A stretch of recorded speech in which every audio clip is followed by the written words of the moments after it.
A very good afternoon. Thank you so much for creating time to catch the latest on KBC Lunchtime News. On this last day of the 5th month, the year 2021, it's a busy week ahead for the country. A lot has been happening in Kisumu. President Uhuru Kenyatta is on a 3-day state visit ahead of the MANDERA Day celebrations on Tuesday. A lot has been happening in that particular region. In as far as even projects are concerned, we are going to be giving you details about what is happening in Kisumu. Plus, we got details about the parliamentary and municipal elections in the self-declared Republic of Somaliland. We will be letting you know how that is panning out, happening today.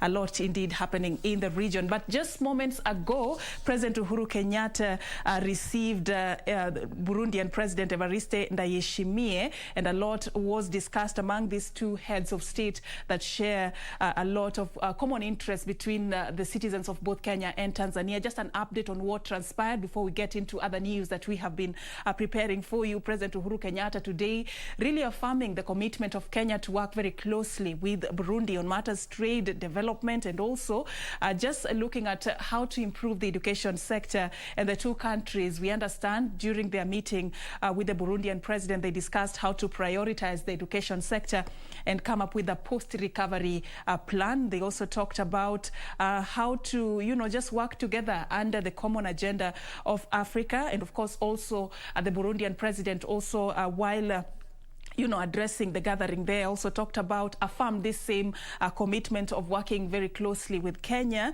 and also congratulating Kenyans for the upcoming celebrations on Tuesday. But he really underscored the role that Kenya has played in peacekeeping, not just in Burundi, but in the entire continent. And of course, really echoing there and celebrating Kenya for sending troops under the African Union mission in Somalia to bring stability in the continent, but really keen on advising that the African Union must be consulted on any plans of reducing troops in Somalia.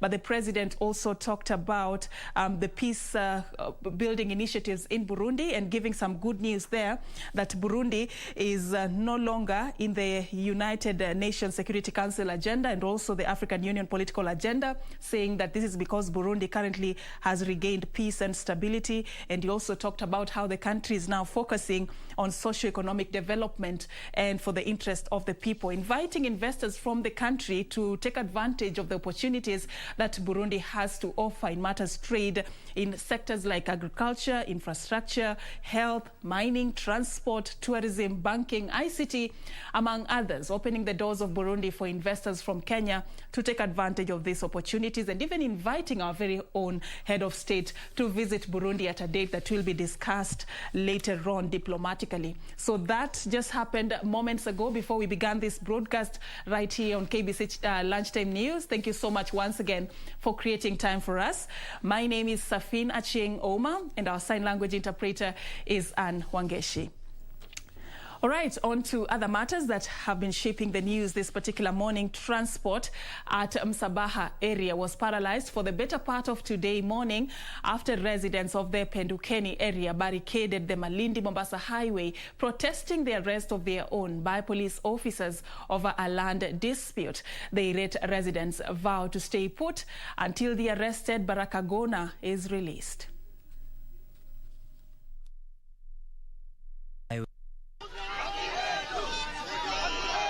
Traffic is at a standstill after residents blocked the highway to protest the arrest of their own last night following a land dispute. Barakagona was arrested after police allegedly raided his home and harassed him before taking him. Wakatupata kasi tumelala, wakamchukua bwanangu kwa iko uchi, wanampiga aga, wakachukua mtoto wakampiga chini, wakanipasulia nguo, wakanirushia pads hapo ndani, askari mwanamke, na mimi pia wakanitandika na kumshika bwana wakaenda naye. And for close to 2 hours, the residents lit bonfires, inconveniencing motorists who opted to use alternative routes. The residents claim that the land in question belongs to them, but a well-known tycoon was allegedly attempting to evict them. They further alleged that the area OCPD was working with the tycoon to harass them. Na chifu anajua, anabao. County Commissioner Kilifi County. Yeye pia anajua. Yeye naye amehongwa huko na Muhindi. Muhindi alikuja, amegrab, ameng'oa miti yote mpaka sasa hakuna kitu. Tumepata nyumba zetu akaja akavunja zote. Saa hii amerutina hapo tena anatushika kila siku. Hii kesi iko kotini, lakini jamaa kila siku anafuata wale mashahidi wetu anataka kuweka ndani. Tuko hapa kwa barabara, hatutoki hapa kwa barabara mpaka tuone haki, mpaka tuone ndugu yetu ambaye mmeshika uchi ambaye yuko huko Malindi au ametolewa. The residents say they will not stop until Gona is released. When reached for comment, the OCPD said he's off duty but promised to send a team to ease the traffic snarl-up. Yusuf Farah, Channel 1 News. All right, still more for you. The collapse of a bridge linking two villages, one in Kiambu County and the other in Murang'a County, has caused uproar among residents of Soya and Goliba villages. The collapsed bridge was the connection across Thika River between Gatanga constituency in Murang'a and Thika Town constituency in Kiambu County. Have a look. Boats are now the only option of helping movement of livestock, motorbikes, people and farm produce from one side of the Sola and Thika River to the other. Led by Peter Monene, a boda rider, the residents complain the situation has worsened during current rainy season, with school-going children being the most hard hit. The river is infested with hippos. Daraja itengenezwe ili tuweze kusaidiana watu wengi, sababu kuna watu wengi wako na kilio, sababu hapa ukichelewa usiku unalala ng'ambo hii. Na hii mto tukifuka kuna wanyama, kuna kiboko, kuna crocodile, kwa hiyo kuna shida mingi tunapitia sana kwa hiyo maji. Residents say lack of a bridge has hampered their economic activities. Kuvuka hii daraja ni shida, imenipea stress sana, hata ni siku mingi sendangi osi sababu ya daraja.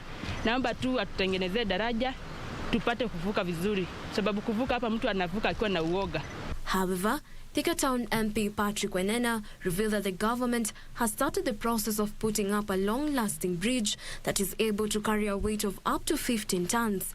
The bridge will be built in a period of 3 months at a cost of 25 million shillings. But the good news is the kind of bridge that is coming will be able to support a 7-tonner. So that means because the bridge that you had could not even support a boda, this is going to support even a 7-tonner. So that means it will be a very, very big opening for business. The move is expected to revive collapsed economic development of the area. For Channel 1 News, I'm Jacqueline Masharia.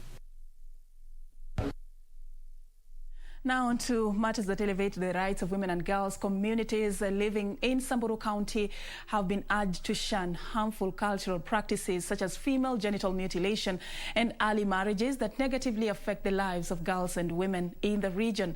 World Vision Project Coordinator in Isiolo, Nyeri and Samburu, Michael Mulei, called on parents to empower their children through education for a better society.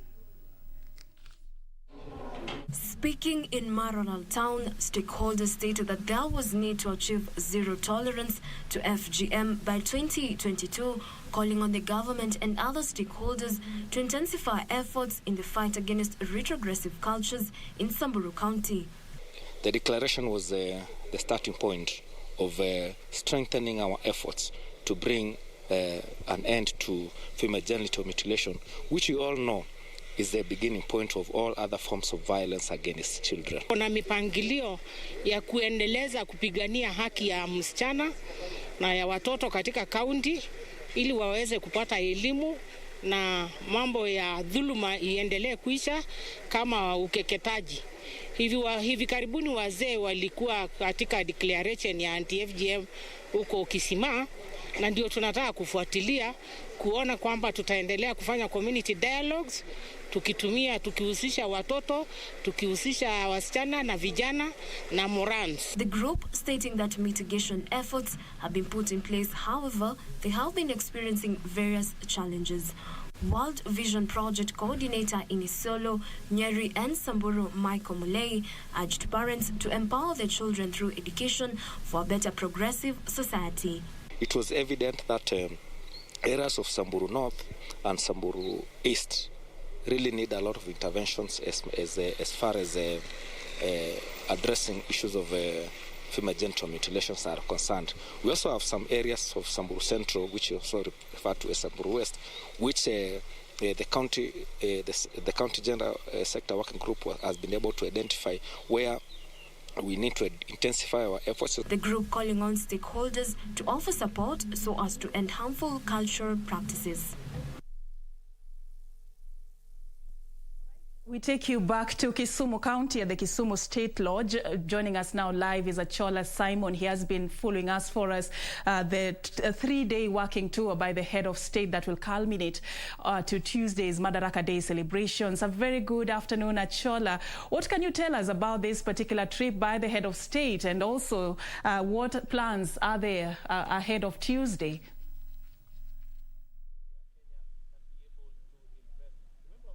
Well, thank you very much, Serfine. Indeed, as you've rightly put it, we are actually in the second day of the three-day state visit by President Uhuru Kenyatta in this region. And of course, yesterday he did do a number of things, but more importantly, today he was at the State Lodge, and he was receiving the president of Burundi, Evariste Ndayishimiye, who was here to sign bilateral trade between the two countries. And as I speak to you right now, the session has just concluded, and of course the two presidents walked out of their session, and they were here for about 30 minutes enumerating what they've actually been doing in behind the closed door. And of course key amongst them was actually trade between the two countries, and Lake Victoria featuring prominently on how the two countries are going to actually utilize this vast facility here, or vast resources here, in terms of ensuring the two countries can continue to collaborate in terms of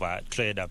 President Ndayishimiye going out and saying that he will ensure that indeed he actually puts in place mechanisms that will ensure the two countries continue to enjoy good working relationship.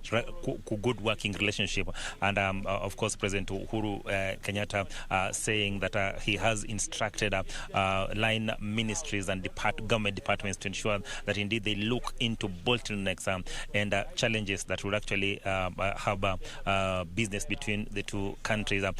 Some of the areas that, of course, the two presidents, of course, touched on was on agriculture, tourism, and culture, sports, and of course also on education. But Burundian President Ndayishimiye just thanking President Uhuru Kenyatta for what he said that the country has actually been doing in terms of ensuring that Burundi stands on its feet, especially after that turmoil passed, and of course saying that the last general election is a clear indicator that indeed Burundi is headed in the right direction. The President Uhuru Kenyatta also saying that they will focus more on education in that country in terms of ensuring that the country can actually move forward, more people can actually access education, and very many other issues. So that is what has actually been discussed here at the State Lodge. But also the other thing that coming out prominently was how the two countries are going to exploit in terms of agriculture, and the President Uhuru Kenyatta giving President Ndayishimiye about 10 heifers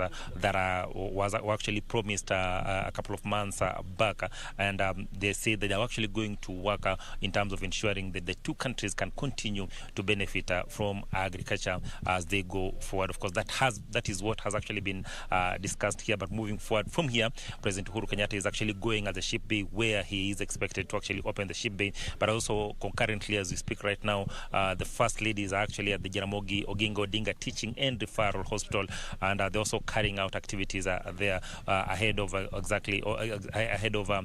Madaraka Day celebration that is actually expected to go down tomorrow. President Uhuru Kenyatta also using that opportunity to invite President Ndayishimiye to that function tomorrow. So of course, Serfine will be keeping a keen eye to get to know exactly what will be happening today and of course tomorrow. Remember, there were a number of activities that are actually supposed to be to go down yesterday, including the opening of the Butere railway line, and of course the railway station at the other side, which did not happen yesterday. So we'll be looking at it keenly and see if indeed that will be going down today. But of course that is what we have for now. We'll be joining you later for any update if a need arises. Back to Serfine.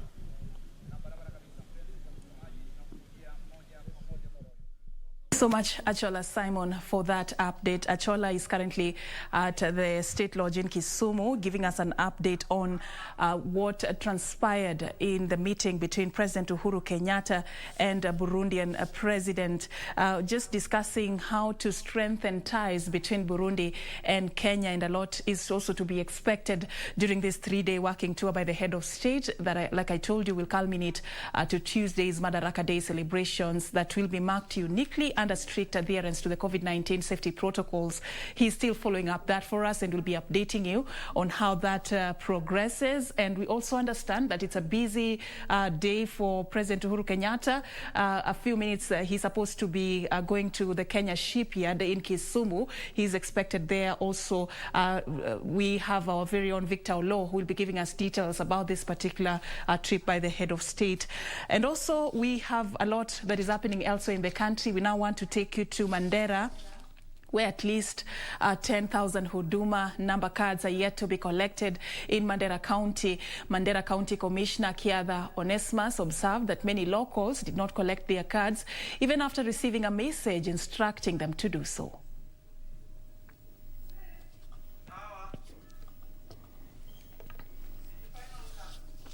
For all citizens in the country, as well as foreign nationals living in the country in search of services at public offices. But residents who live in rural areas complained of lack of network from mobile service, adding that they keep tabs on HUDUMA alerts messages through their phones. Network hakuna, wananchi hawataweza kupata ile message ya HUDUMA cards ama kazi nyingine mingi. Kwa hivyo tunaomba serikali hiyo vyuma tutengezewe ndio tuweze tuendelee kama Kenya nyingine vile tulikuwa kwa mbeleni hapa awali. The county commissioner urged those who had not yet registered to take advantage of the second phase of the project, which he said the government would soon begin. Serikali inaendelea kuweka mikakati na tutawatangazia hivi karibuni wakati wataanza wale ambao hawakukata wakati ule ya kwanza. So tutawaarifu wakati huo ukifika. Lakini kwa wakati huu ni wale ambao walikuwa wamejisajili wakati huo. Wale wengine watasajiliwa baadaye na serikali itatoa utaratibu.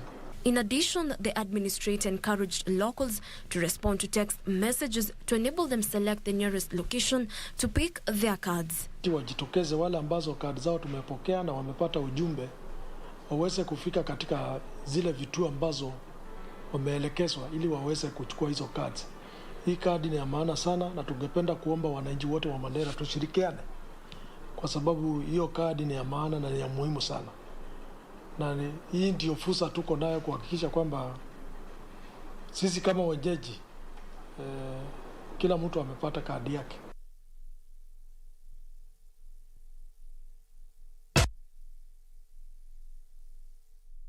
Allow us to take a very short break right here on KBC Lunchtime News. Remember, when we come back, a lot still lined up, including the visit by the head of state at the Kenya Shipyard Limited in Kisumu. That will be coming to you live right here on KBC Channel 1. Don't go too far. In the meantime, interact with us on social media at KBC Channel 1.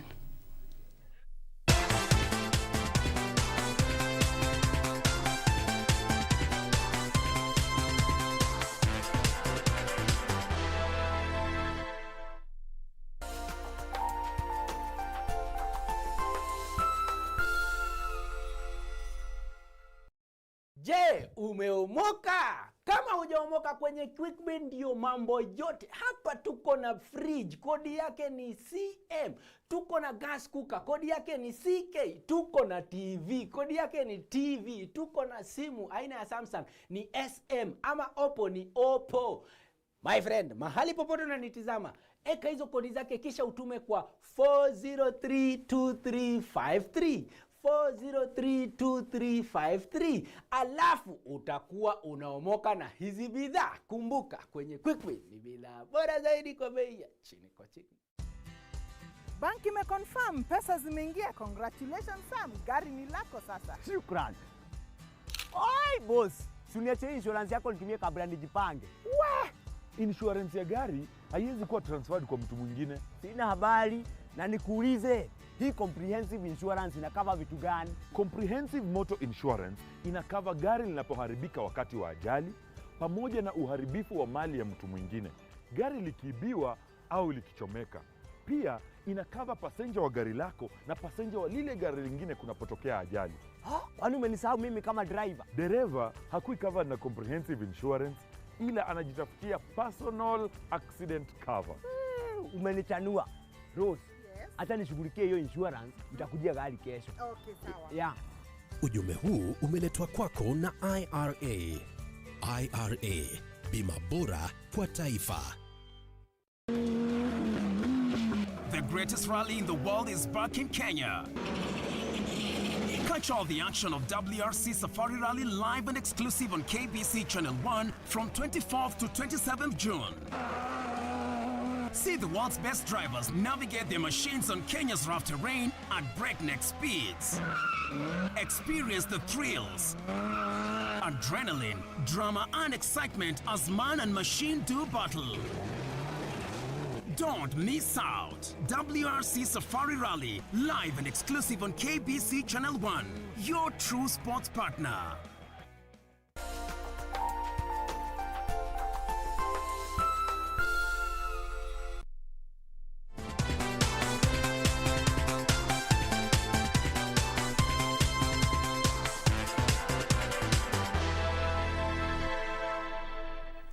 Welcome back, and thank you so much for staying with us.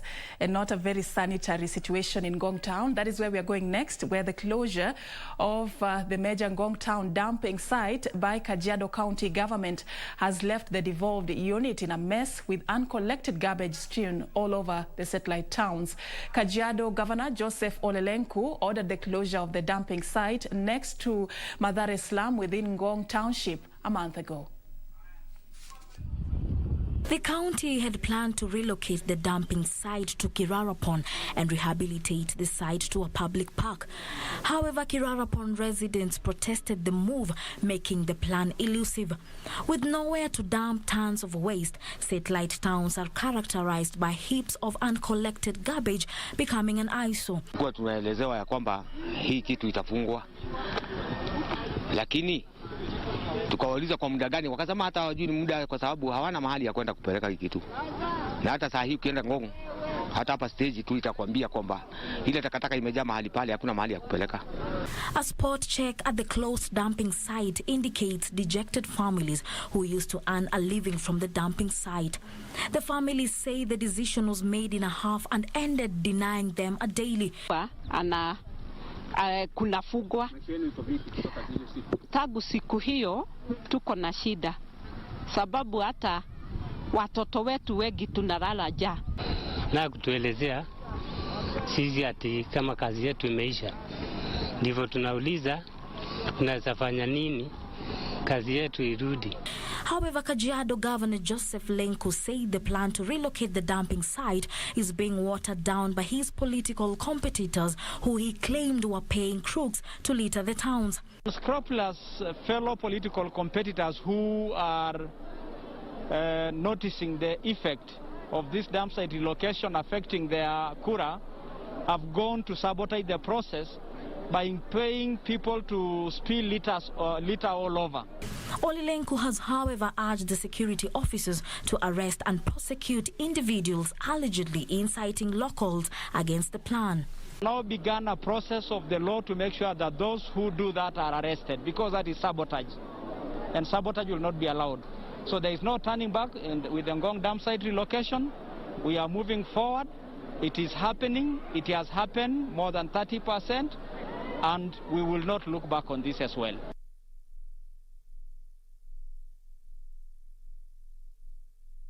Now on to March's youth. The 400 Lamu youth who were offered full scholarships by the national government during the construction of the multi-billion port project and later graduated want Lapset Authority to consider them for employment. The youth who graduated with certificates, diplomas and degrees from different institutions claim they were yet to be considered since the project was commissioned by President Uhuru Kenyatta. Speaking in Malindi through their team leaders, the youth, majority from poor family backgrounds, say they had high expectations of being absorbed even in phases when the project was being commissioned, but this did not happen. So nilikuwa natarajia kwa kipindi hiki at least nilikuwa nimepata kazi na mimi. Lakini kwa bahati mbaya sijapata kazi. Dockers walichukuliwa juzi na tulipeleka dokumenti zetu lakini zile kwa kando. Na mimi nimesoma na nimegraduate. Tulichukua courses zenye zinaendana na kazi za bandari. Hizi kazi za port tunazijua, tunazifanya, hamna mambo na experience kwa sababu sisi tumekuwa huko ndani tukifanya hizo kazi katika kufanya nini? Katika kufanya internship na attachment. Tunawaomba na kuwasihi wale wahusika hawa vijana wapewe hizo nafasi. Wamesoma na pesa za serikali na ni muhimu kuwa serikali pia inufaike na ile elimu hawa vijana wamepata.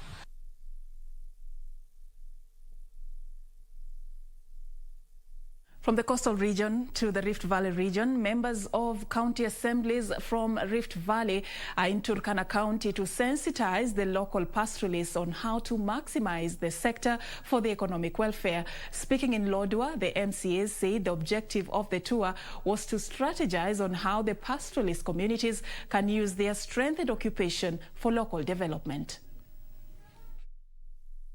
Tunafahamu na tunaelewa changamoto ambazo zipo katika hizi jamii za wafugaji, hasa mali tupo kama Turkana, West Pokot, Baringo, Samburu na pamoja na Naro. Tunajua changamoto hiyo imetokana na tamaduni zetu za kale. Na katika kongamano hii tuko na ile shirika ambayo inaitwa Women Caucus ambayo pia wanapewa rasilimali na wakizunguka wakifanya zile inaitwa kuongelesha kina mama na pia kuweka hizo policies ambazo wanaleta kama motions kwenye bunge zetu, alafu serikali ambazo ni za county inaweza kuweka fedha ili hao watoto ama wale kina mama wahusika wale wanapata hizo changamoto za ndoa za mapema, ukeketaji pamoja na mambo ya insecurity, kwa sababu tukielewa wakati disama menama insecurity iko katika nchi, yule anaadhiriwa zaidi ni mama na watoto. We are here as members of County Assembly in Rift Valley. There are issues that are domesticated in Rift Valley. We have our challenges on issues even of castle rustling. We have issues of cross-border trade. We have issues of taxation from one county to the next.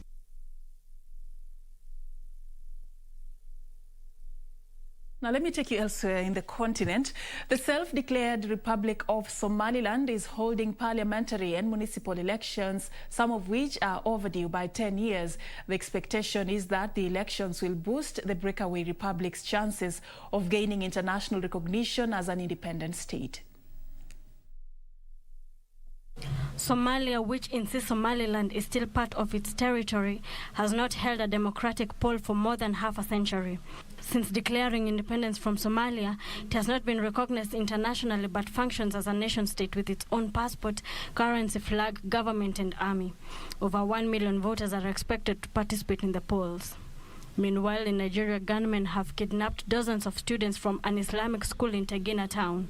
According to witnesses, the gunmen riding on motorcycles stormed the town and opened fire indiscriminately.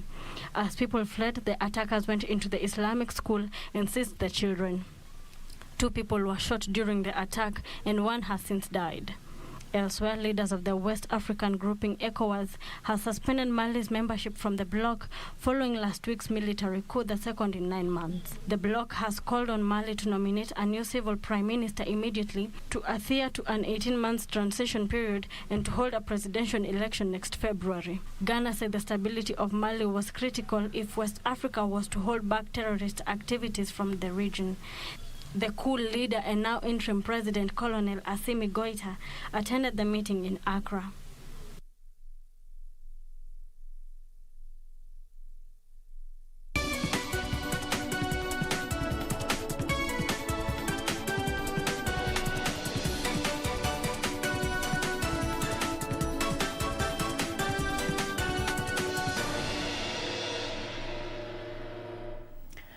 Now for the latest in the world of business, tea prices increased marginally during the weekly Mombasa tea auction as demand for the Kenyan produce ticked. A kilo of tea was selling at an average price of 197 shillings compared to 193 shillings during the previous sale held on 17th, 18th and 19th of this month. During the same period, 12.8 million kilograms of tea was on offer during the auction, which is an increase from 12.6 million kilograms for the same period last year and 12.2 million kilograms during the previous sale.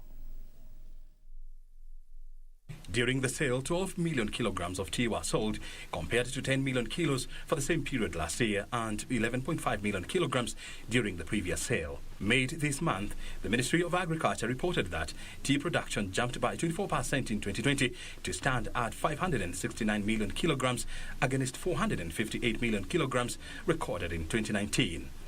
Data from the ministry shows tea exports for 2020 rose by 4% to 518 million kilograms, up from 496 million kilograms recorded in 2019. Earnings from export was recorded at 120 billion shillings, a slight improvement from 113 billion shillings recorded in 2019. The United Kingdom, Pakistan and Egypt remained top buyers of the commodity, with Russia, Poland and Nigeria emerging as new markets for Kenyan tea. O'Brien Kimani for Business, Lunchtime News. Now to Isiolo County, Juakali traders in Isiolo have been urged to either join existing cooperatives and SACCOs or establish new ones in order to benefit from funding programs offered by both the county and national governments. Have a look. Isiolo County government has urged traders to take advantage of upcoming government projects by diversifying the activities and venturing into different viable business opportunities that are in line with the upcoming state mega projects. Kuna ile miradi tena inafanywa na serikali kuu kama ile LAPSSET ambayo inapitia Isiolo. This is the nuclear area ambapo other areas are going to benefit, kila kitu kitakusanyika hapa.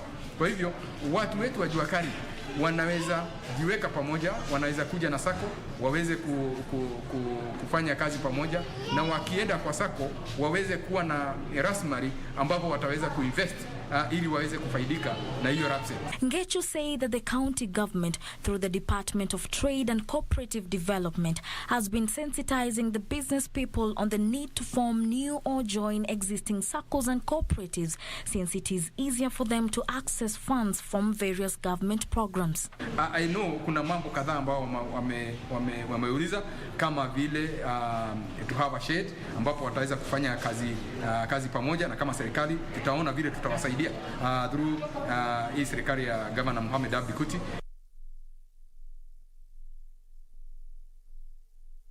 Now on to what has been happening elsewhere. Hong Kong is offering top bankers exemptions from strict virus quarantine measures. Senior executives who are fully vaccinated can apply to be exempted from a mandatory 21-day quarantine. Details of this and other stories in our International Business Roundup. Quarantine measures comes after authorities had previously warned that slow vaccination uptake could hurt the city's position as a global financial center. A maximum of 2 senior executives from each of the financial services company that are licensed by Securities and Futures Commission and 2 of their overseas affiliates can apply for the waiver 5 days prior to their trip. Government officials and airline crew members are currently among those that do not have to go through compulsory quarantine. Last week, Hong Kong warned that it could have to throw away vast stores of coronavirus vaccines because of people's reluctance to be injected. Earlier this month, official figures showed that Hong Kong's economy had finally emerged from a year and a half of contractions, but concerns remain that the recovery is uneven. Elsewhere, American tire manufacturer Goodyear Tire and Rubber Company is facing accusations of unpaid wages, unlawful overtime, and threats to foreign workers at its Malaysian factory. Some current and former foreign workers and officials with Malaysia's Labour Department say Goodyear made wrongful salary deductions, required excessive hours, and denied workers full access to their passports. Malaysia has in recent years faced accusations from its own Human Resources Ministry and authorities in the United States of labor abuse at its factories, which rely on millions of migrant workers to manufacture everything from palm oil to medical gloves and iPhone components. According to the judgment and the workers' lawyer, Goodyear was ordered to pay back wages and comply with the collective agreement. Goodyear has challenged both verdicts at the High Court as the appeal decision is expected on the 26th of July. Finally, car makers in the Indian automobile hub of Chennai will be allowed to keep operating amid protests by workers who fear catching COVID-19 in one of the country's hardest hit states. Tamil Nadu's government on Friday extended a near total lockdown as coronavirus infections and deaths rise in the southern state, where average cases are running at more than 30,000 a day. However, a government order issued on Saturday said the continuous process industry will be allowed to function in accordance with measures such as social distancing and vaccination of all their employees within a month to stem the virus's spread. Tamil Nadu's government also gave permission for units near Chennai with export orders such as construction and mining equipment maker Caterpillar Incorporation and Foxconn to operate their plants within 50% worker capacity. Global car makers in Chennai have said they will prioritize worker safety and adherence to social distancing protocols.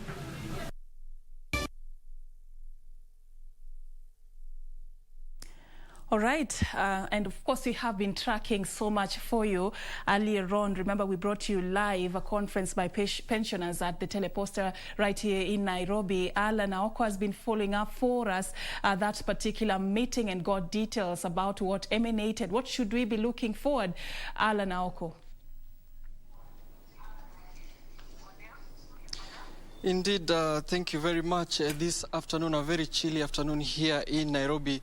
We are at the AGM of the Teleposter pension scheme, AGM which ended a few moments ago, and we're just looking at some of the challenges that pensioners are facing as members when it comes to investing their retirement benefits during these times of COVID-19.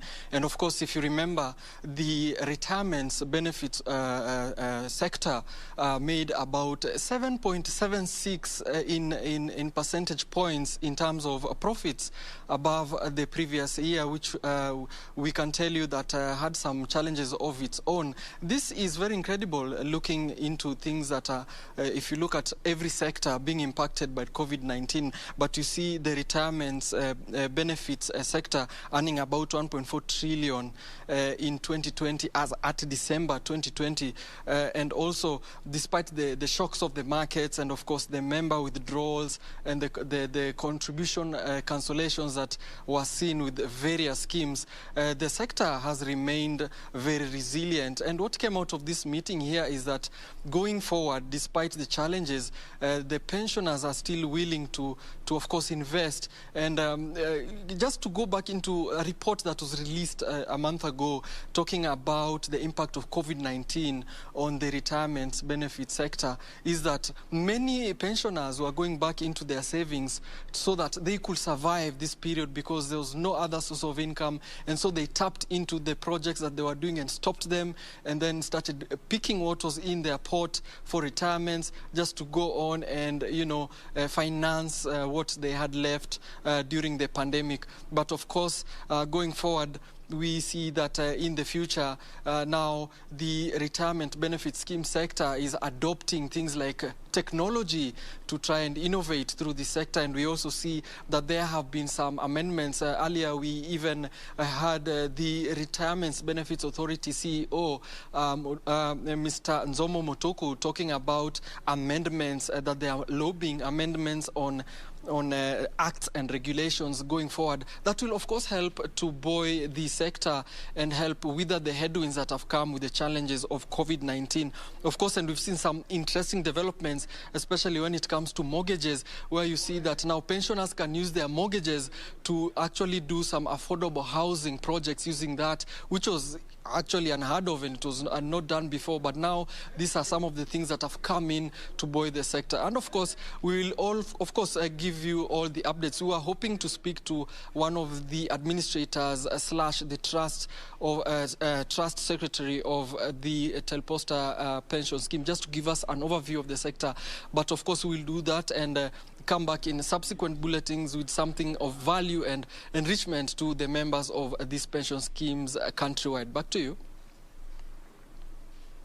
Thank you so much, Alan Aoko, for that update coming to us live from Hilton Hotel right here in Nairobi, talking about matters on how to save pensioners. A lot has been happening in the industry, and pensioners, as we speak, have resorted to different means of surviving, including even taking up loans just to meet up their daily needs.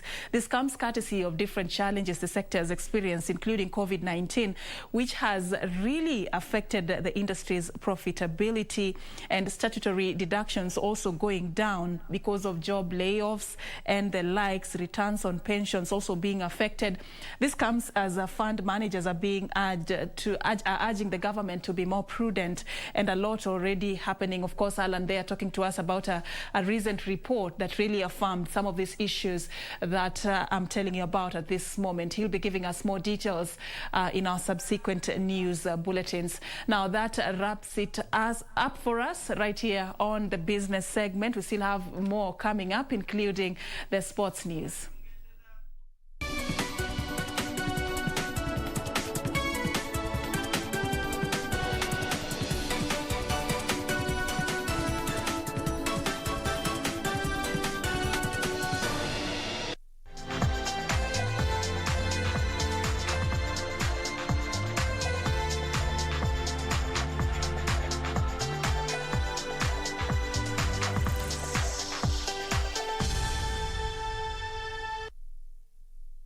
Let's get sporty now. Kawhi Leonard has 29 points and 10 rebounds to help the Los Angeles Clippers even their Western Conference first-round playoff series against the host Dallas Mavericks with a 106-81 win in Game 4 earlier this morning. Paul George added 20 points and 9 rebounds for the Clippers, but lost the first 2 games of the series in Los Angeles before bouncing back to win the next 2 on the road.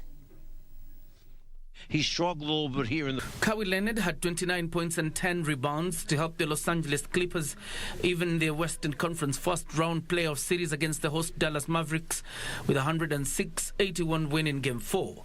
Paul George added 20 points and 9 rebounds for the Clippers, but lost the first 2 games of the series in Los Angeles before bouncing back to win the next 2 on the road. As a team, the Mavericks shot 5 for 30 from 3-point range, a single-game season low, 16.7% after